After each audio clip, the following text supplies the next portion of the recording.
ഏറെ സങ്കടകരമായ ഒരു വാർത്തയാണ് ഇപ്പോൾ ആലപ്പുഴ ചാരുമൂട്ടിൽ നിന്നും പുറത്തു വരുന്നത്.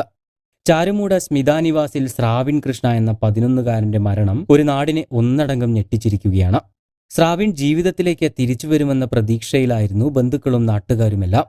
എന്നാൽ പ്രാർത്ഥനകളെയും പ്രതീക്ഷകളെയും എല്ലാം വിഫലമാക്കിക്കൊണ്ട് അവൻ മരണത്തിന് കീഴടങ്ങിയെന്ന വാർത്തയാണ് ഇപ്പോൾ പുറത്തു വരുന്നത്. ഇനിയെങ്കിലും ഇത്തരത്തിലുള്ള മരണങ്ങൾ ആവർത്തിക്കപ്പെടാതിരിക്കാൻ നമ്മൾ ഓരോരുത്തരും കരുതലെടുക്കേണ്ടത് തന്നെയുണ്ട്. കാരണം ഇന്നത്തെ കാലത്ത് നമ്മൾ നേരിടുന്ന വലിയ ഒരു ഭീഷണി കൂടിയാണിത്. 2 ആഴ്ച മുൻപ് ശരീരത്തിലേറ്റ ചെറിയ ഒരു പോറലാണ് ഇന്ന് ഈ 11-കാരന് ജീവൻ നഷ്ടപ്പെടാൻ കാരണമായത്. സംഭവത്തിന്റെ ഗൗരവം അറിയാത്തതുകൊണ്ടോ അല്ലെങ്കിൽ ഭയം കൊണ്ടോ അവനത് വീട്ടിൽ പറഞ്ഞില്ല എന്നതുതന്നെയാണ് മരണത്തിലേക്ക് നയിക്കാൻ കാരണമായത്.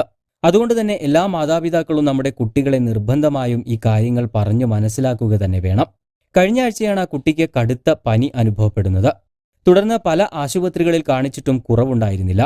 അതുമാത്രമല്ല, കുട്ടി വെള്ളം കുടിക്കാൻ വിമുഖത കാണിക്കുകയും വെള്ളം കണ്ടാൽ ഭയക്കുകയും ചെയ്തതോടെയാണ് മാതാപിതാക്കൾ കുട്ടിയെ വീണ്ടും നൂറനാടുള്ള സ്വകാര്യ ആശുപത്രിയിൽ പ്രവേശിപ്പിക്കുന്നത്. കുട്ടിയുടെ ലക്ഷണങ്ങൾ കണ്ട് സംശയം തോന്നിയ ഡോക്ടർ കൂടുതൽ പരിശോധനയ്ക്ക് വിധേയമാക്കിയപ്പോഴാണ് കുട്ടിക്ക് പേവിഷബാധ സ്ഥിരീകരിക്കുന്നത്. എന്നാൽ വീട്ടുകാർക്ക് കുട്ടി നായയുമായി ഇടപഴകിയതായി അറിയുമായിരുന്നില്ല. പിന്നീട് സ്രാവിന്റെ സുഹൃത്തുക്കളാണ് 2 ആഴ്ചയ്ക്ക് മുൻപ് സ്കൂൾ വിട്ട് വരുന്ന വഴി കുട്ടിയെ നായ ആക്രമിച്ചുവെന്ന വിവരം പറയുന്നത്.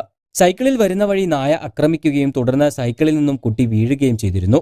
എന്നാൽ കുട്ടി ഈ കാര്യം വീട്ടുകാരോട് പറഞ്ഞിരുന്നില്ല. അതുമാത്രമല്ല, ദേഹത്ത് കാര്യമായ പരിക്കുകളൊന്നുമില്ലാത്തതിനാൽ ഈ സംഭവം വീട്ടുകാരുടെ ശ്രദ്ധയിൽപ്പെട്ടതുമില്ല. പിന്നീടുള്ള പരിശോധനയിലാണ് കുട്ടിയുടെ തുടയിൽ ചെറിയ ഒരു പോറൽ കാണപ്പെടുന്നത്. എന്നാൽ ഇത് നായയുടെ നഖം തട്ടി ഉണ്ടായതാണോ എന്ന് വ്യക്തമല്ല. തുടർന്ന് കുട്ടിയുടെ നില അതീവ ഗുരുതരമായി തന്നെ തുടരുകയായിരുന്നു. ഇതിനിടയിലാണ് ഇന്ന് മരണം സംഭവിക്കുന്നത്. എന്തായാലും വീട്ടിൽ പറയാതെ പോയ ആ മോന്റെ വാക്കിന് ഇപ്പോൾ അവന് നൽകേണ്ടി വന്നത് സ്വന്തം ജീവനാണ്. കുട്ടിക്ക് പേവിഷബാധയുടെ ലക്ഷണം കണ്ടതോടെ വീടുമായി സഹകരിച്ചവർക്കും കുട്ടി പഠിക്കുന്ന സ്കൂളിലെ വിദ്യാർത്ഥികൾക്കും ആരോഗ്യ വകുപ്പ് അധികൃതർ പേവിഷ പ്രതിരോധ കുത്തിവയ്പ് നൽകിയിട്ടുണ്ട്.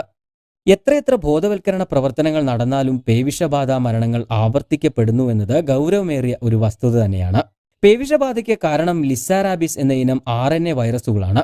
ഉഷ്ണരക്തം ശരീരത്തിൽ ഓടുന്ന ഏത് മൃഗത്തെയും രോഗബാധിതമാക്കാനുള്ള ശേഷി റാബിസ് വൈറസിനുണ്ട്.